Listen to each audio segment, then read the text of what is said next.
March is Women's Health Awareness Month. The Way Christian Talk and Inspiration 98.7 is spotlighting the show with Tammie Harden. She is a mother, teacher, and advocate for special needs and education for children. Enjoy the show. Inspirational, empowering, spiritual. This is the Way Christian Talk.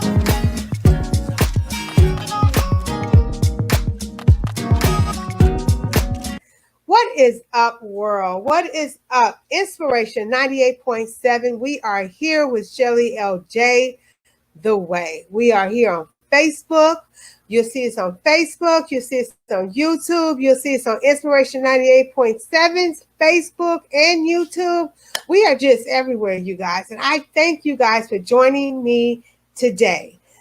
Tonight, we have a show for you. Tonight, calling all parents of special education children, or of children, period. This is going to be a broadcast, this is going to be a broadcast that will bring some information to you. Let me tell you a little bit about who we have on our guest, who is on our show today as our guest. Her name is Tammie T. Harden. She is a native of Youngstown, Ohio. What's up, Youngstown, Ohio? What's going on? She is a native of Youngstown, Ohio. She attended Rayen High School and graduated with honors. She began her college career at Ohio State University and completed it at Youngstown State University with a secondary education, public, private, charter. She has majored in special education, in English education, but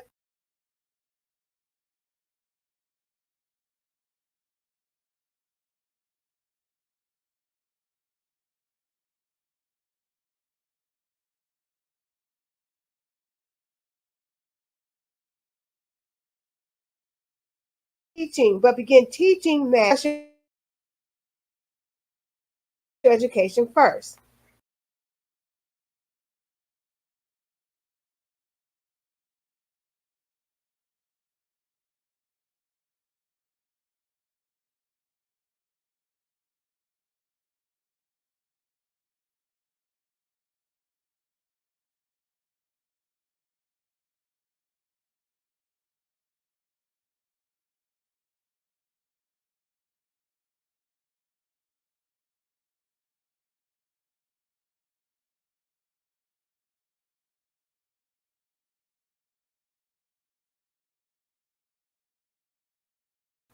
She is a mother of two boys.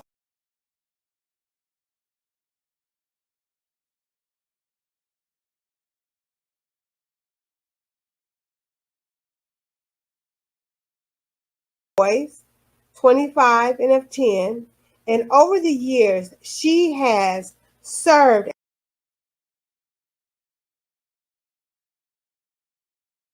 as a strong support system for many parents and guardians seeking ways to better advocate for their children's education.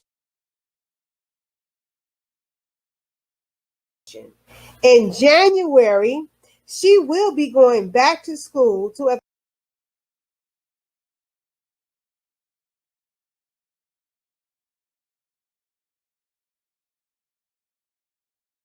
obtain her master's in adult education, then her doctorate degree.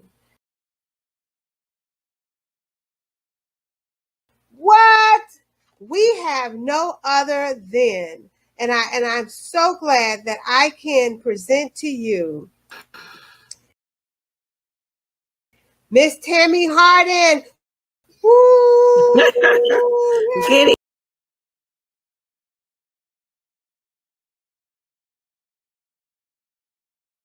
evening. Good evening. Good evening. What is going on? First, I thank you so much for being on the way. I'm so grateful that I know that you are a busy woman. I know that you have so much going on and you have found out how to curve. But looking at your bio, you've been curving out things.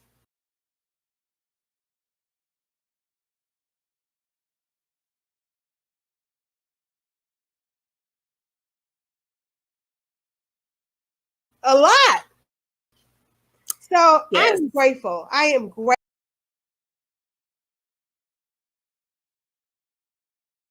Before we get started, is there anybody that you want to just do a shout out right quick?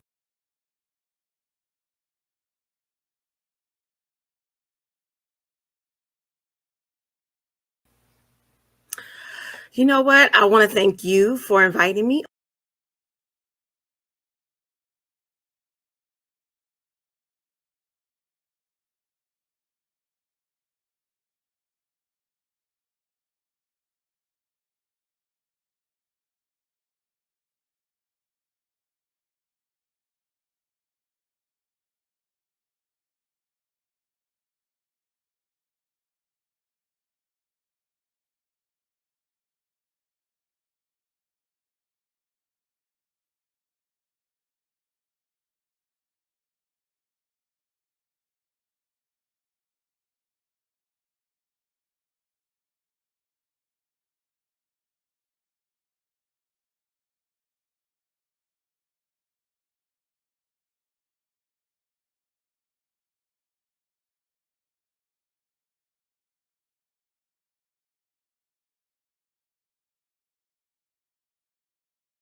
Month. The Way Christian Talk and Inspiration 98.7 is spotlighting the show with Tammie Harden. She is a mother, teacher, and advocate for special needs and education for children. Enjoy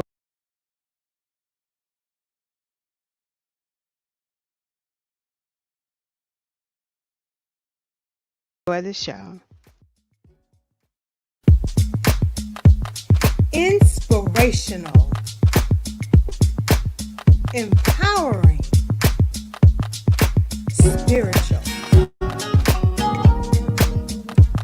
This is the Way Christian Talk.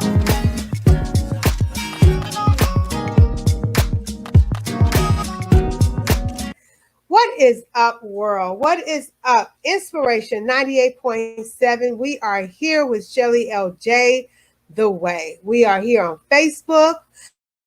You'll see us on YouTube. You'll see us on Inspiration 98.7's Facebook and YouTube. We are just everywhere, you guys. And I thank you guys for joining me today. Tonight, we have a show for you. Tonight, calling all parents of special education children, or of children, period. This is going to be a broadcast, this is going to be a broadcast that will bring some information to you. Let me tell you a little bit about who we have on our guest, who is on our show today as our guest. Her name is Tammie T. Harden. She is a native of Youngstown, Ohio. What's up, Youngstown, Ohio? What's going on? She is a native of Youngstown, Ohio. She attended Rayen High School and graduated with honors. She began her college career at Ohio State University and completed it at Youngstown State University with a bachelor's of science in secondary education. She has taught a variety of schools, public, private, charter. She has majored in special education, in English education, but began teaching math and special education first. She is a mother of two boys, 25 and of 10, and over the years, she has served as a strong support system for many parents and guardians seeking ways to better advocate for their children's education. In January, she will be going back to school to obtain her master's in adult education, then her doctorate degree. What? We have no other than, and I'm so glad that I can present to you Miss Tammie Harden. Good evening. Good evening. Good evening. What is going on? First, I thank you so much for being on the way. I am so grateful that I know that you are a busy woman. I know that you have so much going on and you have found out how to curve. But looking at your bio, you've been curving out things a lot.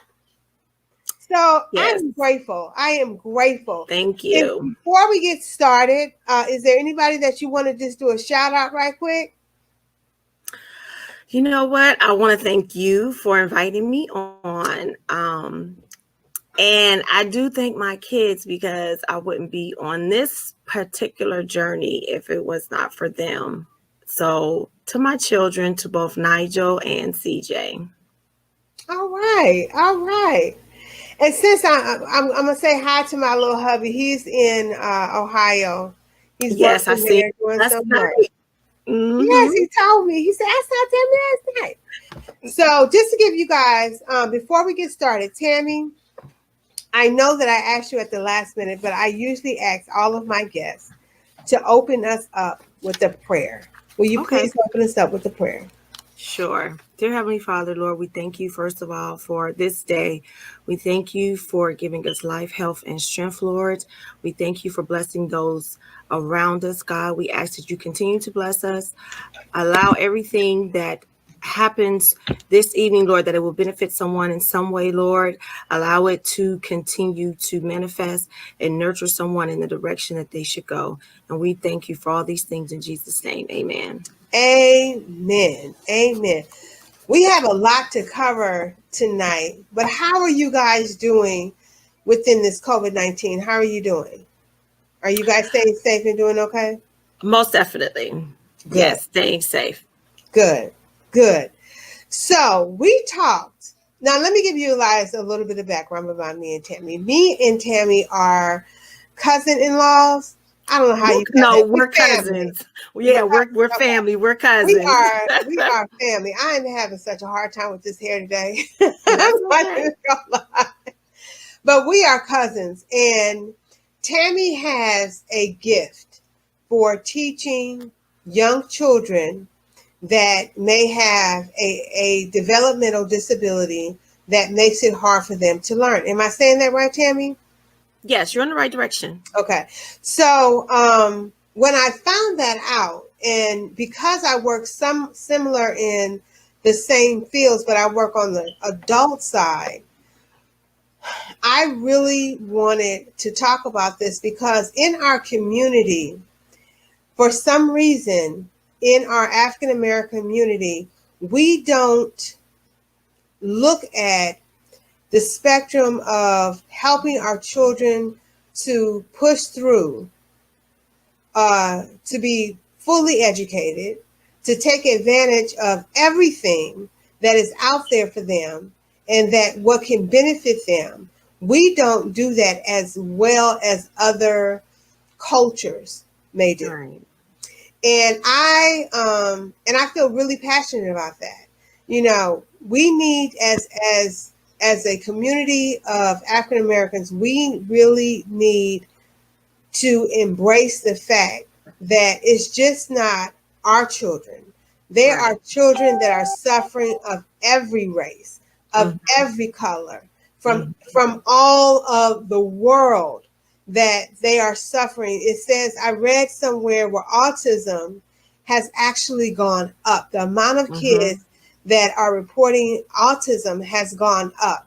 And autism is a diagnosis that is not always easy to find. It's not it's not always easy to recognize. And I just really wanted to bring some light into this. And you having a business without a business, well, I was like, wait a minute. You're helping people to understand what is best for their child in their education. And she won't charge nobody, y'all. You're helping you're helping parents to understand what is the best way to benefit from this. And I said, Tammie, you have to come on the show, because I see it so much within the adults that the parents, as they are adults, are still feeling guilty, regret, embarrassment sometimes. Definitely embarrassment. Right. Of not understanding, and they cuddle these behaviors, and they cuddle this, and the person and the child doesn't get help. So I want to take a few minutes, and I just want you to talk about what you do and a little bit about your background and your testimony yourself. Well, I'll first start with myself. I had my first son when I was 24, and I tell everybody, as soon as I had both my boys, I kind of knew I knew their temperament, not only their temperament, but what it would be like for them educationally. And when you grow up, you know, I grew up in the church all day. And when I said embarrassment, I don't say embarrassment that I think a parent is embarrassed of their child. I think it is, we grow up with the mentality of, you can do better, just try harder. And which is true. However, sometimes you need the tools in order to do better. And I kind of liken it to, if we have a cold, we treat that cold. We treat the symptoms of a cold. We either get a cough drop, We drink tea, we go to the doctor. And that's how it is with a child that has, and I hate to say learning disability, but it can be sometimes a disability or a challenge or a different way of learning. And oftentimes, if you catch it early, you can nip it in the bud. So basically, I have my two boys. Not only are they on two ends of the spectrum in age, there's a 16-year difference. They're on two ends of the spectrum as far as their education is concerned. Okay. So when I noticed different things as a parent, just watching my child, my oldest boy, I knew then, I said, he's going to need some help. So my first thing was, the door was open for me when I took him to his doctor's appointment. And she said, well, do you have some concerns? And quite naturally, of course, you're at a PCP's medical field. Right. So I said, okay, let me just throw it out there. Look, I don't think he might be progressing or picking up things at the same time. Now, granted, I did great in school. So I had to, kind of balance that out. Am I being too hard on him? Am I being too light? So the doctor said, look, we can go get him tested. Worst case scenario, he might need some help. Fine. Okay. So she sent me referrals. We got him tested for speech, OT, even physical therapy, because a little do you know, your fine motor skills and things like that can affect sometimes your learning ability in the class. Okay. Right. So we took them, and there was some gaps in certain areas, but I started as early as about 3 or 4, and even earlier with my youngest son, and I started to fill in those gaps. Okay. So I took him, I got him occupational therapy, speech therapy, and I even ventured to get him counseling too, because sometimes we don't understand how not being able to learn in an environment that the world calls as average, how we can affect a child's mentality. And then I had other factors. I was a single mom, though I had a great support system from their dad and his part of the family. So I started there. That's where I started. And my oldest son successfully completed high school. He was an average student. He worked to his ability, and that's really all that I expected. But the fact that I started early and got him the help, and I can't allow, because it did play with my psyche. And I'm gonna be honest with you, I'm like, I was smart in school. I got all A's. So what's going on with this child? But I had to accept that he's doing the best that he can. But I had to provide him with the tools in order to do the best that he could. Okay. Then we fall into the spectrum of my youngest son. I had 16 years later, and I knew then what to look for. Not only that, but then it was the other end of the spectrum. I said, this kid is going to be real smart. However, it was smart in a different way. It was smart in a different way. And you mentioned autism, and my youngest son, he's borderline Asperger's combined with a little bit of ADHD. However, he's very gifted. His testings are always off the charts. He could be about 2. He's in the 5th grade, and he could do 7th and 8th grade work. So, which is why I kind of, I'm shaky on saying learning disabilities, because it's just a different way of learning. And even with him having those abilities, there were other things involved that affected his learning. With autism, they have a thing with textures and different things like that. And that's what I noticed with my youngest son. Okay. Went through the same procedure, a little more advanced with my second child than my first child. So I was able to, I knew what to ask the doctor for. Speech, counseling, all of that. So fast forward to now, I started with my youngest son. He was about 3. And 3 months. To now, I started. And they even wanted to put braces on his feet. He wasn't walking. He wasn't talking. There was a lot of things that he was delayed in. He had to have surgery for his tongue, went through the physical therapy, and now I can't shut him up. So when I tell people my story, I think sometimes we could get caught up in, you only see now, you see how smart and advanced he is now, but it takes a lot of work. Yes. And you have to be willing to put in that work, and it's not easy. Yes.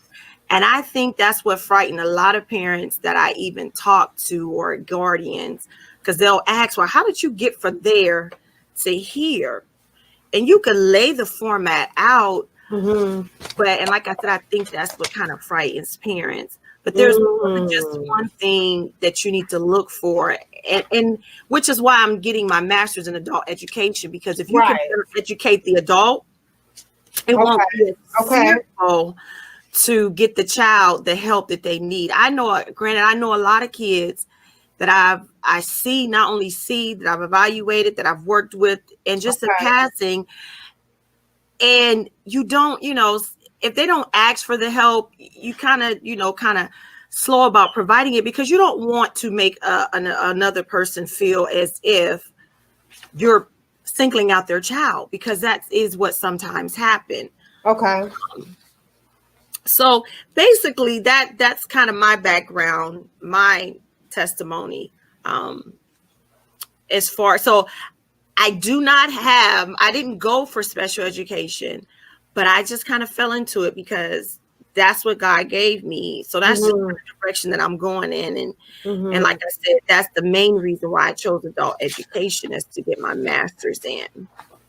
Well, I have a couple of questions. I was making some notes while you were talking. Okay. How important is a support system? It's extremely important, because you look at a household where there might not be different learning abilities and disabilities, and they just need regular everyday support. Right. So just imagine if you have a child where now you have to make sure the schoolwork is done. Then you're worried about OT and speech. And if you're doing it outside of the school. However, some schools, they do provide it, and there are cases where it is provided in school. But in my case, I chose to go outside of the school to get help because it was just a little bit quicker. Okay. The support system is very important. And it's also important because there are days that you feel as if, though you're not, you do feel alone. You would be surprised when you talk to people and you start telling them your story, and they're like, wait a minute, I've gone through that, or my child did that. And a lot of times, because we don't talk about it in our community, and I'm not saying we so much frown upon it, but it's just something we don't talk about. We talk about everything else, but we don't talk about that. And that's so true. You are listening to Inspiration 98.7 The Way. And thank you guys on Facebook and also on YouTube for tuning in. Please press share. This information is going to help so many people. This conversation is a conversation that is an ongoing. It's not anything that's going to settle everything right now, but it is an ongoing conversation. And The Way has started this conversation. And I ask you to share. On Inspiration 98.7, if you guys have questions, please call in at 605-313-5147, extension 439112. On Facebook and YouTube, you see the number if you have any questions. We just want to make sure that we get all your questions. This is not the time to say, well, I don't want nobody to know. You don't have to give your real name if you call in, because don't nobody know who you are anyway. If you ask a question, all you have to put in that question is, do not post my question, and that's it. So, but please, this is the time that you guys, because I have some questions for myself. But before we go any further, you have Betty Thomas says she loves you, loves you, loves you, loves you. I love you. And Tiffany says, hi, Tammie. Hi. So they are supporting you right now, and we thank you guys. Please, Betty and Tiffany, please hit share with as many people as possible. For everyone that has the questions, please call in on Facebook and YouTube, and also on Inspiration 98.7 family. please call in with questions. There will be someone on the radio that will take your questions and they will give them to me. For Facebook, I will see your questions right here. Now, I have a question, Tammie. I was one that did not know that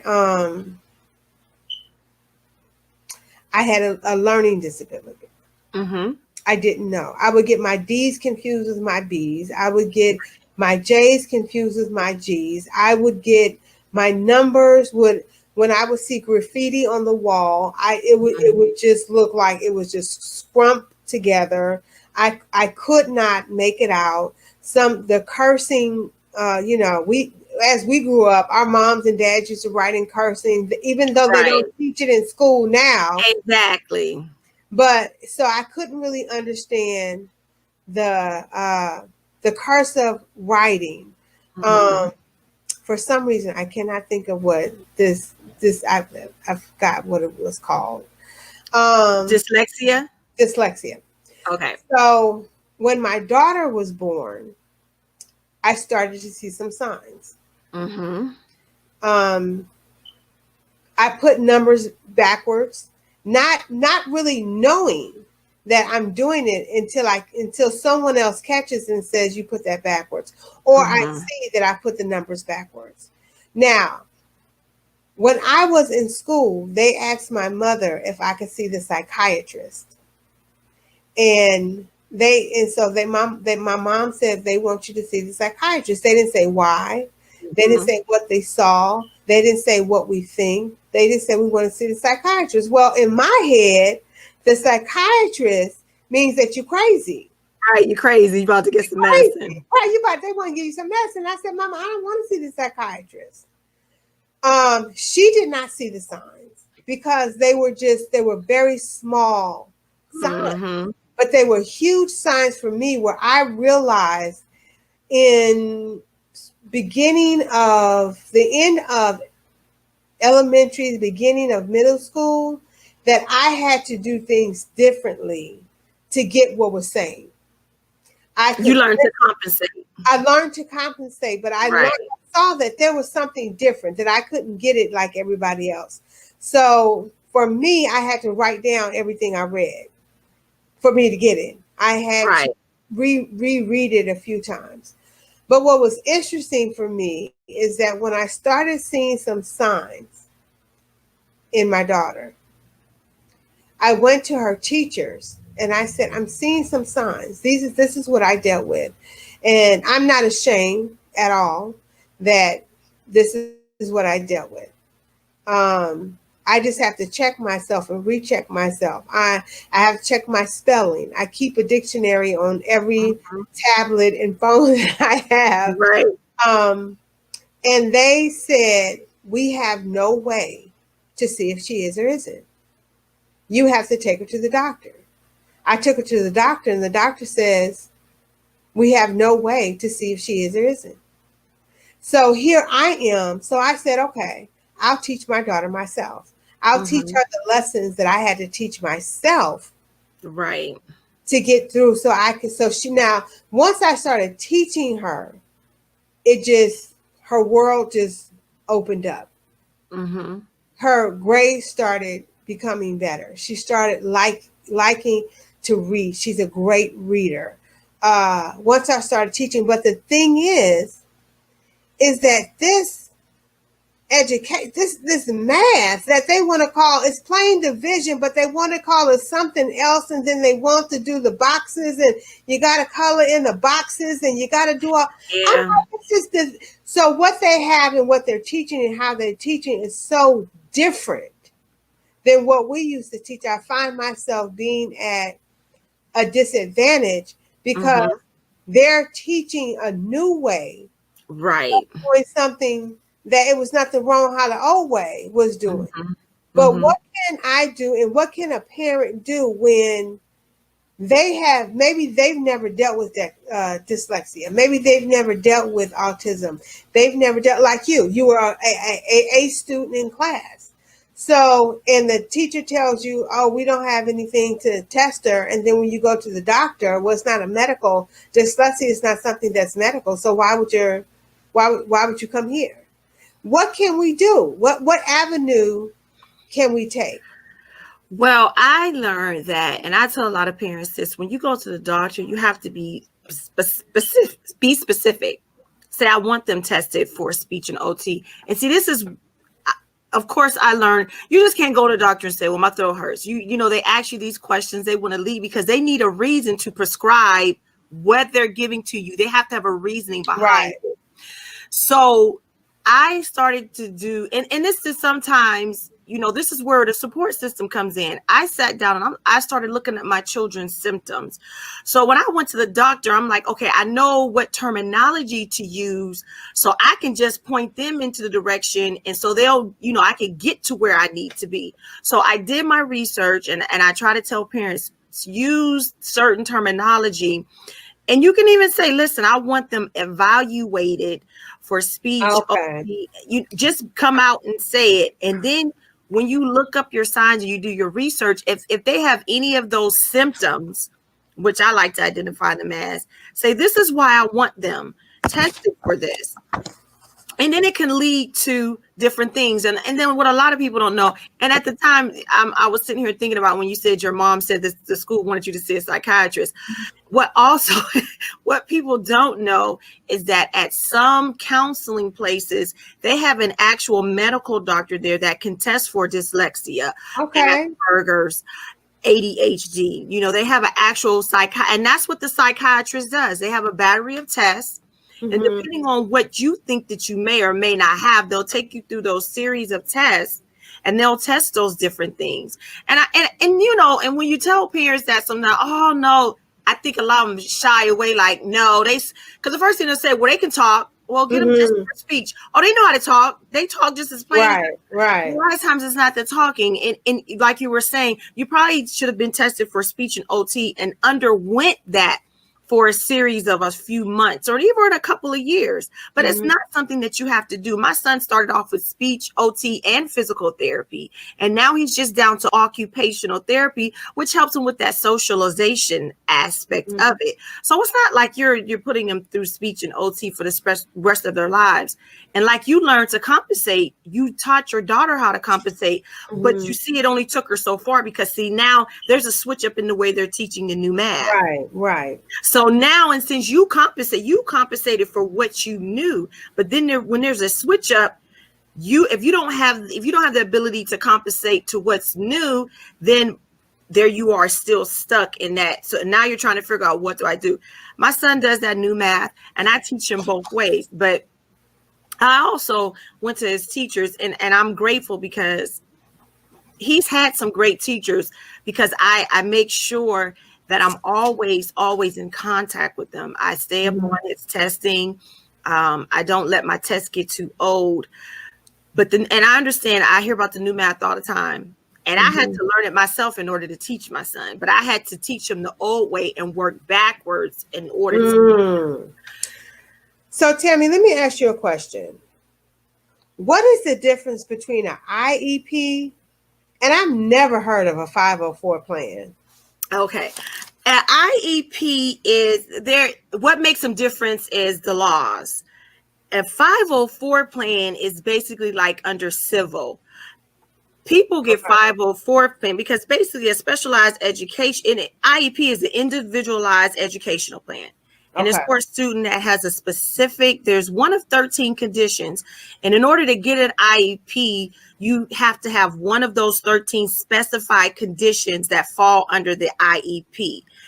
Basically, an IEP is written where a child's behavior or their learning disability affects their performance inside the classroom. Okay. A 504 is more of a civil protection. And that's basically protecting a child where their ability is affected from learning in the classroom. And the example is a 504 can cover a child, for example, if a child has asthma or heart problems or a lot of sicknesses that might keep them out of school. The 504 protects them where they're able to still get an education and not be penalized for maybe missing more days of school than an average student would miss. Whereas with the individualized specialized in IEP, what it does is it say, okay, look, we're going to cater to their learning style, and we're going to make those accommodations in the classroom. They both provide accommodations. However, the IEP is the one that affects their everything. They can't learn, they're fidgety, or they might be ADHD, or they might just be ADD. ADHD is hyperactivity, and an ADD student, they can fall under the radar. They can still have the same troubles of learning, but they're not as hyper as the other student. So that's the difference between those two. Okay. We have a question. It says, excellent. My daughter teaches special ed, and one of my sons is a principal. Do you have any innovative strategies to help them support the parents, a forgotten group? That's a great question. Said that. You just said that. Thank you so much, Gary, for that.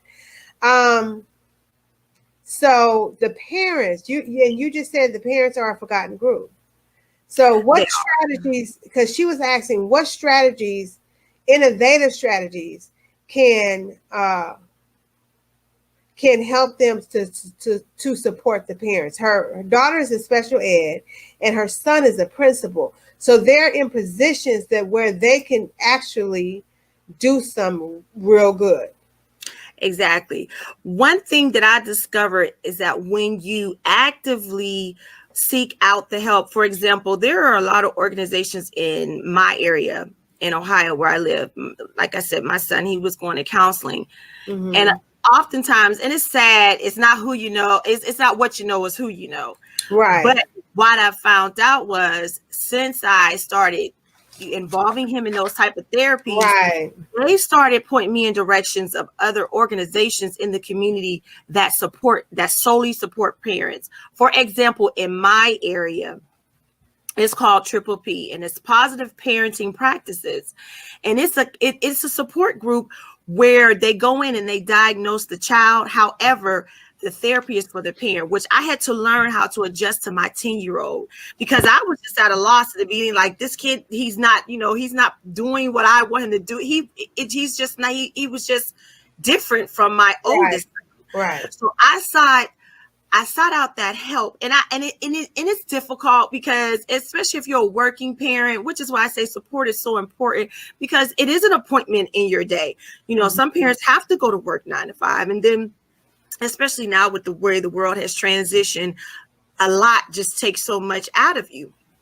But there are so many different low areas within the community and different organizations. But a lot of times I think that if people don't see you reaching out for the help, it's unfortunate. They're just not going to throw it at you.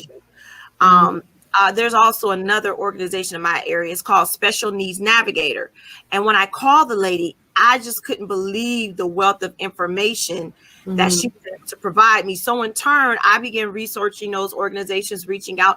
There's even places that will give you free Chromebooks for your students or your child if they're being home with no strings attached, nothing, for income. It's just so many different things. So it's kind of like you put in that work. I love Iyanla Van. She always said you got to put the work in. Exactly. So if you're not putting the work in, a lot of things is just not going to knock at your door.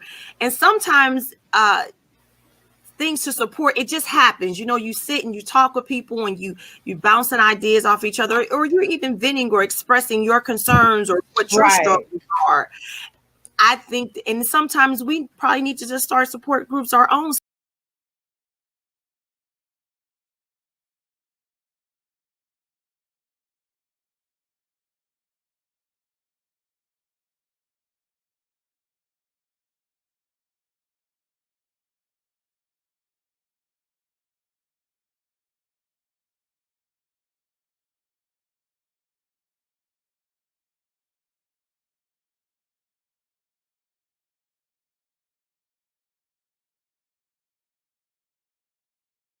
Health Awareness Month.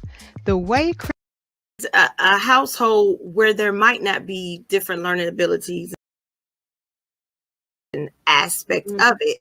So it's not like you're putting them through speech and OT for the rest of their lives. And like you learn to compensate, you taught your daughter, you see it only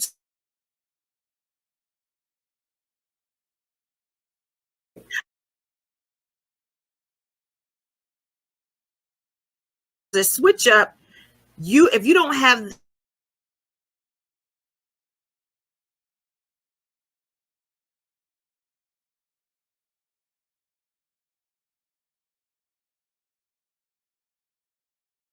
to his teachers, and I'm grateful because I make sure that I'm always in contact with them. I stay up on its testing.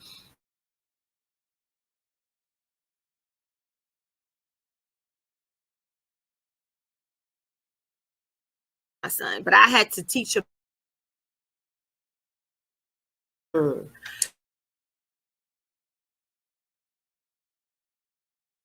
between an IEP. Okay. An IEP is there.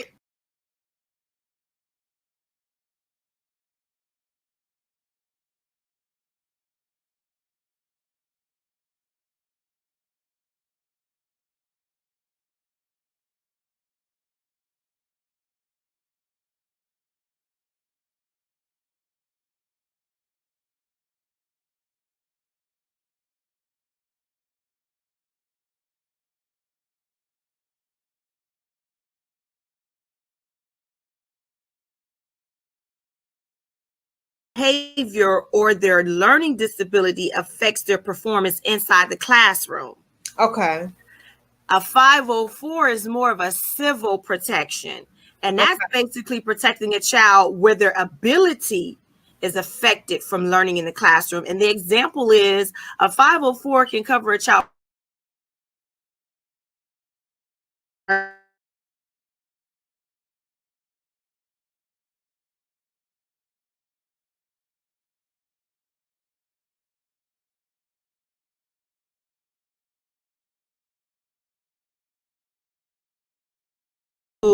than an average student would miss.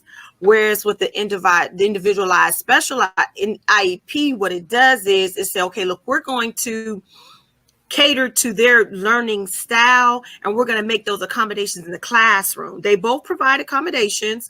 However, the IEP is the one that affects their everything. They can't learn, they're fidgety, or they might be ADHD, or they might just be ADD. ADHD is hyperactivity, and an ADD student, they can fall under the radar. They can still have the same troubles of learning, but they're not as hyper as the other student. So that's the difference between those two. Okay. We have a question. It says, excellent. My daughter teaches special ed, and one of my sons is a principal. Do you have any innovative strategies to help them support the parents, a forgotten group? That's a great question. You just said that. You just said that. Thank you so much, Gary, for that. So the parents, you just said the parents are a forgotten group. So what strategies, because she was asking what strategies, innovative strategies can help them to support the parents. Her daughter is in special ed and her son is a principal. So they're in positions where they can actually do some real good. Exactly. One thing that I discovered is that when you actively seek out the help, for example, there are a lot of organizations in my area in Ohio where I live. Like I said, my son, he was going to counseling. And oftentimes, and it's sad, it's not who you know, it's not what you know, it's who you know. Right. But what I found out was since I started involving him in those type of therapies, they started pointing me in directions of other organizations in the community that solely support parents. For example, in my area, It's called Triple P, and it's Positive Parenting Practices. And it's a support group where they go in and they diagnose the child. However, the therapy is for the parent, which I had to learn how to adjust to my 10-year-old, because I was just at a loss at the beginning. Like, this kid, he's not doing what I want him to do. He's just not, he was just different from my oldest. Right. So I sought out that help, and it's difficult, because especially if you're a working parent, which is why I say support is so important, because it is an appointment in your day. Some parents have to go to work 9 to 5, and then especially now with the way the world has transitioned, a lot just takes so much out of you. But there are so many different low areas within the community and different organizations. But a lot of times I think that if people don't see you reaching out for the help, it's unfortunate. They're just not going to throw it at you. There's also another organization in my area. It's called Special Needs Navigator. And when I called the lady, I just couldn't believe the wealth of information that she was able to provide me. So in turn, I began researching those organizations, reaching out. There's even places that will give you free Chromebooks for your students or your child if they're being home with no strings attached, nothing, extra income. It's just so many different things. So it's kind of like you put in that work. I love Iyanla Vanzant. She always said you got to put the work in. Exactly. So if you're not putting the work in, a lot of things is just not going to knock at your door. And sometimes things to support, it just happens. You sit and you talk with people, and you bouncing ideas off each other, or you're even venting or expressing your concerns or what your struggles are. I think, and sometimes we probably need to just start support groups our own selves, within families, within our circle of people that we associate with on a daily basis. The internet, the social media has made it so convenient now. You don't even have to leave your home. Perfect platform, what you're doing now. And then a lot of times you have to make sure that every parent has a specific need. For example, when COVID hit and everybody, remote learning, a lot of parents, my need was not the fact that I couldn't do it. I don't mind teaching my son. I homeschooled my older son. But my need was not that I, couldn't teach them. I had a different need than other parents. And I think sometimes we group everybody's need together.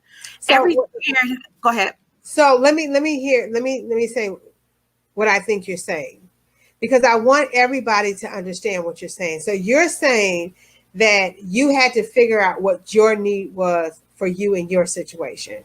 Exactly. So the one way that they can help in an innovative way with the parent is for them to figure out, ask the parent, in what way are you in need? Because you have to be honest with yourself, what your need is. Now, let me ask you something. What about the kids? What about the parents that don't want their children to be labeled?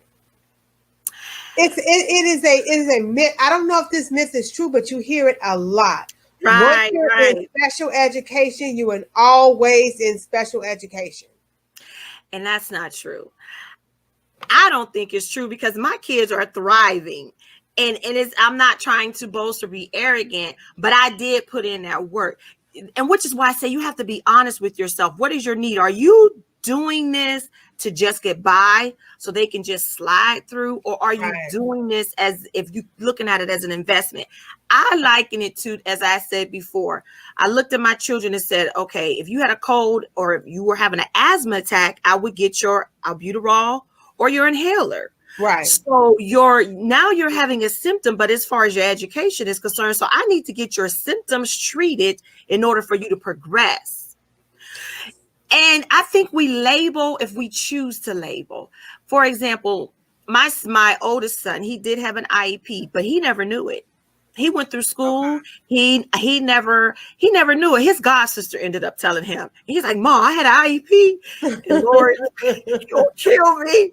But I never told him, because one or two things can happen. They can say, "Oh, I got an IEP. I'm supposed to." The child takes that they in can and live you, under the circumstances that you're telling them. An IEP means that either you're slow or something's wrong with you. And exactly. so now they have the self-esteem of there's And they something label wrong with you. themselves. Yes, And and they they label end up right. themselves. They label themselves, and I can understand that. I can Mhm. understand that.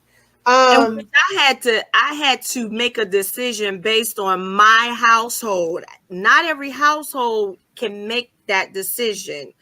So, which is why I say the parent has to really, or the guardian has to truly evaluate what is my need. And you got to truly be honest. Because if you're not going to be honest with yourself, you can't expect that. You can't expect something in your child that you're not giving them.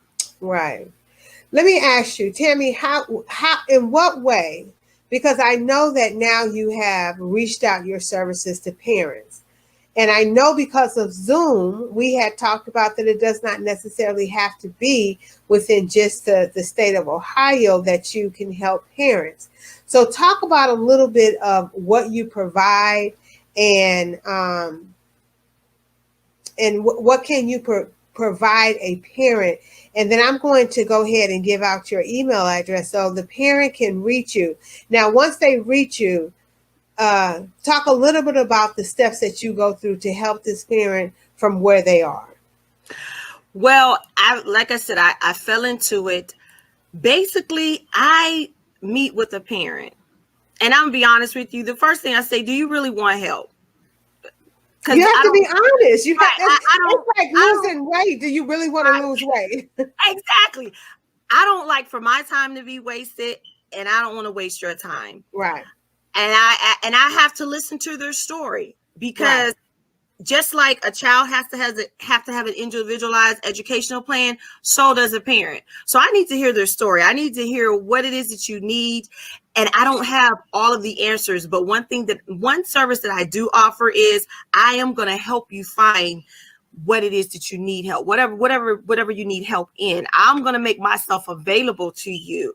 I will provide, I always provide my testimony to let them know that you're not alone. Exactly. You're truly not alone.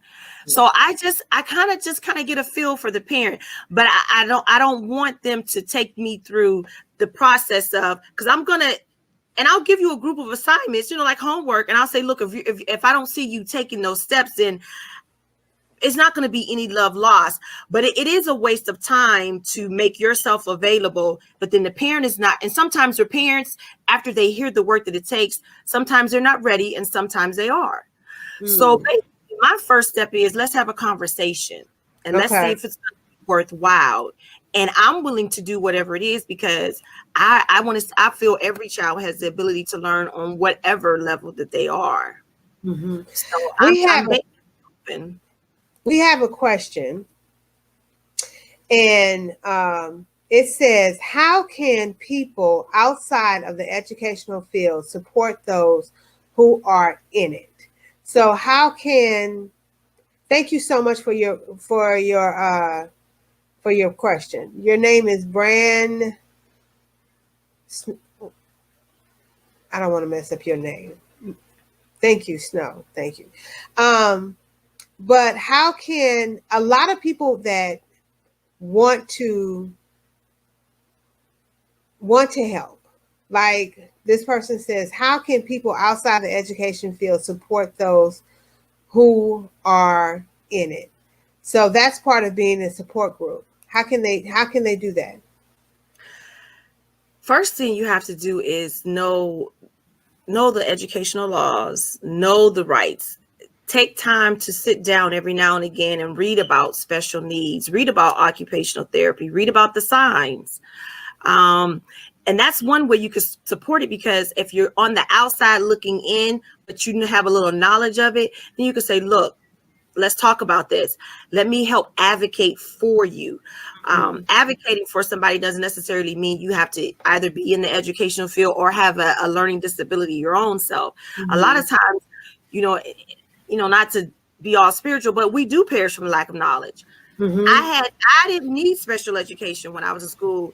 However, I needed it afterwards. So me, I had to embark upon, I had to learn, I had to educate myself about it. So a lot of times educating yourself on different things that that needs a little concentration area in the educational field, especially now going through COVID, it's good to go and do your research, find out what the numbers are. It's good to know that 1 in every 5 child has a learning disability. That's good information to know. And that's how you can best advocate. Right. And let me add to that. I think your name is Brandy. I never seen a Brandy with an N on it. So is Brandy in? Maybe Brandy in? Brandon Snow. So they said, right, this is good. From an adult and an intellectual disability on the adult spectrum, I have a lot of people that come and say that they want to come and volunteer. Oh, can I volunteer? And then when they come and volunteer, they want to treat the adult like a child. Mm-hmm. Or they want to treat the child like a bad child. Oh, you just bad. Ain't nothing wrong with you. Like ADHD. Oh, you do need to whoop it. Your mama just need to whoop you. Right. And that's not the case. So when you are anybody that wants to help, there's a lot of things that you guys can help with. There is for children, you can just provide an ear for the parent. If you understand, or if you have any experience that you can provide them, then you just can be an ear to the parent.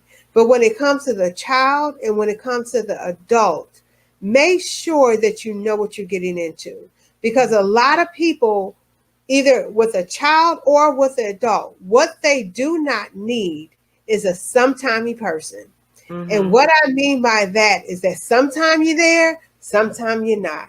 Sometime you volunteer, sometime you don't. If you're going to be a volunteer once a month, then be consistent, because the child and the adult and the parent rely on the supports that you give them. So I definitely agree with Tammie that you need to make yourself educated about what you're trying to help somebody in. You need to make sure that you understand what a Asperger's looks like. What does the Asperger's look like, Tammie? I know that. I mean, I personally know it. But have you met my son? Woo! Have you met CJ? No. You know what? In my world, Asperger's look like my son CJ. He's a great kid, very educated, but I had to learn his quirks. I couldn't understand when he was first born. All he wanted to do was just rub on me, and I just, I'm an introvert. Contrary to what a lot of people think, I'm a very quiet person. I do not like to be in the forefront, but I couldn't understand that texture part of it. And then I'm just like, well, why can't you talk? Why not? Why aren't you doing this? And why can't you walk? My mother and at first I was like, okay, I'm gonna do the quick fix. Let me get the braces. Let me do this. Let me do that. Not my one girlfriend that was on. She knows I was at her house. He was getting OT. They was coming to the house. I was taking them to Easter seals and getting it everywhere else. And Asperger's is a higher functioning part of autism. Mm-hmm. Not all, that's why they call it the Asperger's autistic. It's just he's borderline at that. Along with other things, he has a heart problem, he has asthma, and he suffers from chronic migraines. Now, if you're thinking in your mind, oh, asthma, he had a heart problem, migraines, borderline Asperger, ADHD. This kid must have missed a whole bunch of school. In 5 years, I think he's missed about 7 days of school. Wow. But that was because I went ahead and got him the help that he needed. And I just wasn't ashamed. At this point, it was just like either I, let him sink or swim. Right. So it looks differently in every household. But like I said, if you do the work, and I'm not going to lie to you, there's days that I've been super stressed. But at the end of the day, when I look at my child now and I'm like, oh, I don't have to sit with him and he gets it. And then when I go and I'm tutoring a child that might be in 9th grade and they can't do 9 times 7. It baffles me, but I understand why. So it looks different in everybody's case, but you can get a productive end result. It just takes work and it takes time, and you got to be willing to have that conversation. Because I can talk all day, and I could give you advice, and I can show you all the slides, I can give you all the phone numbers, the email address, but you have to be willing to have that conversation. And if you're not ready to have that conversation, it's like beating a dead horse. And it doesn't benefit the person. I know that if Asperger's also is, the person is very introverted. Autism, some people with autism don't like to be touched. Some people with autism don't like the loud sound. So you may see somebody that's walking and hear a loud sound, and they'll put their hands over their ears, or they'll start screaming. And some are nonverbal. I deal with nonverbal autism, and some are just to where I read I read an article once. And the article said that everybody in the world has some form of autism. That everybody deals with it, but it's differently. And people don't understand what that means. And people may not understand what it is that's going on. So I really would like to encourage people. There's so many supports that people actually need. Yes. For the adults, there's supports that some of them just need companionship. Some of them just need, depending on their level of care and their level, they do not get you guys in a situation. Don't write a check that you're butt paying cash. So don't get yourself in a situation that this person in the community will have a outbreak. This person in the community, when I mean outbreak, I was in a store and I had one of my special people with me, my special girl with me, and a noise. She went to the ground, tried to bite the ground. She went to hitting the ground. And I had a lady to come over and just say, "Is she okay? Is she okay?" And I don't like to tell people that there is a situation that's going on. I don't like to tell them their diagnosis. And so I had to say, she's fine. I have her, she's fine. But I had to get out of there quickly because her behavior started going. So when you guys see people with behaviors, there's so many more people that are working in the community. Encourage them.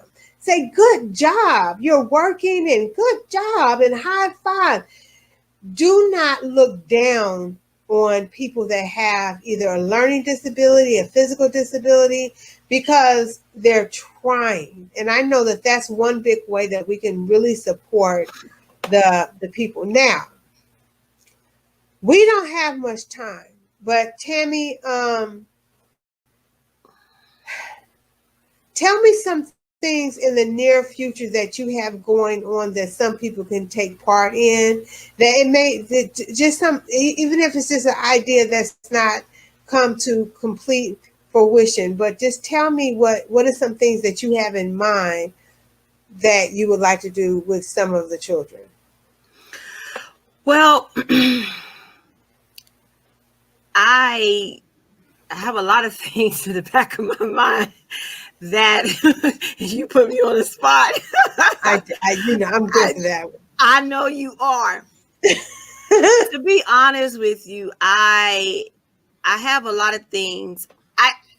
In the distant near future, not now because I'm in preparation, like I said, to go back to school for my master's.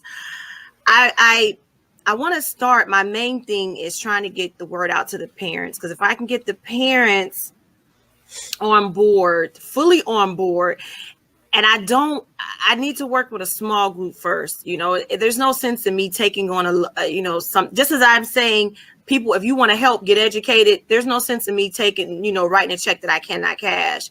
So I'm trying to help people in small groups at this point. And anybody who reaches out to me, I'm willing to help them no matter what my schedule looks like. I don't know how I do it, but I do it because it's just a passion of mine. And I know that it's just the right thing to do. So specifically what do I have in the near future? It's just to continue helping those that need help in the past the future after January or what have you. I just want to, make sure that I build a great support system where kids can get the proper tutoring that they need, real tutoring, where they're, because I can't see you sending your child to me to be tutored and then they're walking away just as confused or not even better than when they came in. Right. We need to go back to some of those basics. I come in contact with kids in a professional level and a personal level, and I'm just like, how are you, I don't even understand just how they've just been passed along. But my main thing is I could get the kids going, but I got to get to the parent, because I'm finding that sometimes, unfortunately, it's the parent or the guardian. They're the roadblock, and not that they're set out to be the roadblock, but that is kind of the, the go-between, because you can't do more with a person's child than they permit you to, Right. So that's kind of what I'm working towards, making sure parents are fully educated on not only their rights, but understanding that not all disability requires medication. And I know that that's what they've thrown out there. Yes. But and it doesn't. It really doesn't. It doesn't. No. I mean, there's proper dieting. There was one young lady that joined on Tiffany Hamilton.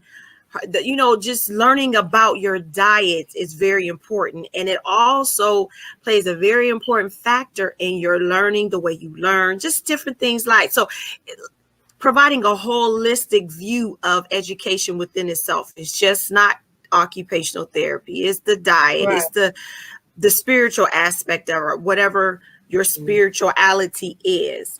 So I'm trying to build a holistic model, because I know that's just what's needed, because we have so many negative connotations that has been put on learning disabilities. And I know that is part of the roadblock as well.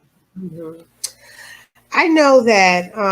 So I'm just going to go over some things that I've learned, because I have been a student sitting here. I work with adults, but I really do not know anything about children when it comes to children. But what I've learned in right now is that what I heard you say is understanding your need, understanding what you need for your child to get what they need. Okay. See, I'm a good student. Okay, so the other thing I heard is have no shame about your child's symptoms. Right. No shame. And that's something that's really big, because we in the African American community, we believe that we can church it out, we can praise it out, we can lay hands on it out. And the thing is that when you read the Bible, they have people in the Bible that are dealing with some of the same illnesses that we're dealing with today. And I'm not saying that praying it out is not going. Neither am I. It's not going to work. But what I am saying is that if you stop trying to fix your child and accept that this is how God wanted them, because I have learned some amazing lessons through the adults that I work with. I mean, some amazing big aha moments from the adults that I work with, that some of them don't have a mentality or a capacity, mental capacity over 11 months old. And I've learned some amazing things. The other thing that I heard is that there are programs out there for you to take advantage of, but you have to do your due diligence in seeking those programs. You have Medicaid. Medicaid is a federal insurance. So that means that it is nationwide. Go to your Medicaid and your Medicaid office, or call them and ask them what information can you get, or what information is out there, or just go on Google.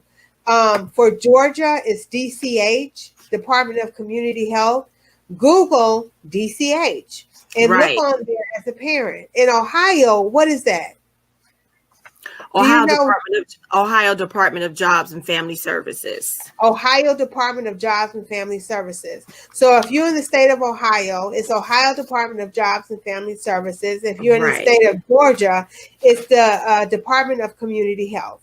And you go to your hospitals. I know in Georgia, they have an excellent autism program at Emory on Clifton Road in Atlanta. They have an Right. excellent autism. Now, you had said that for some of the places that you went in Ohio, what were some of those places? The one place is called Triple P, and it is through Akron Children's Hospital, and it's for positive parenting practices. Okay. And they bring you in and they diagnose the child, but they teach the parent how to deal with the child's diagnosis. Okay. Another program, which is called Special Needs Navigator. Okay. And basically Special Needs Navigator, when you call it, and you call in and you tell them whatever your child's needs are or whatever their learning disability is, and they have every learning disability. They have resources for every learning disability to help you out, and they point you in the right direction. They will send information in the mail. They will email it to you, whatever your need is. If you don't have access to internet, no worries. They will gladly mail it out to you. And it's called Special Needs Navigator. Okay. The thing is that we have about 2 minutes left. Okay. I want every parent, or I want a friend of a parent that has either a child or adult. There's money. There is money out there to help your child. There is money. There are waivers to help your child and your adult. But they're not going to knock on your door and tell you, I got this waiver that's going to help you. What they're going to do is that they're going to give it to the people. And yes, there's a waiting list. I understand that. But the waiting list is being fulfilled. So please, please, please, you guys. Tammie.